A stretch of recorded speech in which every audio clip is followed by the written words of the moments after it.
আজকে ভারতের টেলিভিশনে আমি একটি টকশো দেখছিলাম। টকশো মানে সংবাদের যে অংশে একজন সামরিক বিশেষজ্ঞ, এক্স সামরিক বিশেষজ্ঞ বলছেন যে ভারত পাকিস্তানের যুদ্ধে তুর্কি ড্রোন হতে পারে গেম চেঞ্জার। তার বক্তব্যটি হলো, সিরিয়াতে যখন রাশিয়া, ইরান, আমেরিকা, ইসরায়েল, মধ্যপ্রাচ্যের রাষ্ট্রগুলো একজোট হলো আর তুরস্ক একা ছিল, কিন্তু তুরস্কের মতো একটি দেশকে বিশ্ব মোড়লরা পরাজিত করতে পারেনি।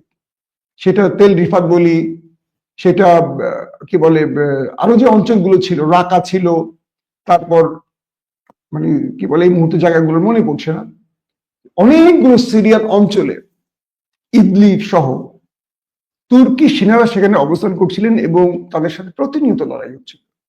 তুরস্ক কি করছে, তার সেনাবাহিনীকে মুভ করার আগে আগে ড্রোন ব্যবহার করে ওয়াইপিজি বা তুর্কি মানে সিরিয়ান যে আর্মিরা ছিলেন, মানে আসাদ বাহিনী, তাদের উপর অ্যাটাক করতেন।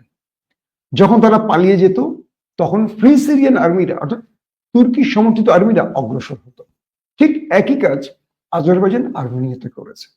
আজারবাইজান আর্মেনিয়ার এই যুদ্ধের স্বয়ং আর্মেনিয়ার অভিযোগ যে তুর্কি সামরিক বিশেষজ্ঞরা মানে তুরস্কের সামরিক বড় বড় অফিসাররা আজারবাইজানের কন্ট্রোল রুমে থাকতেন, যদিও তুরস্ক এটি স্বীকার করেন। যেমন তুরস্কের বিরুদ্ধে পাকিস্তান অভিযোগ তুলেছে যে 6টি কার্গো বিমান ভর্তি অস্ত্র দিয়ে গেছে, আর তুরস্ক বলেছে তেল ভর্তি আসছিল পাকিস্তানে। মূলত তারা আন্তর্জাতিক বিমান অন্য দেশে যাবে, কিন্তু তেল নেওয়ার জন্য পাকিস্তানে নেমেছে।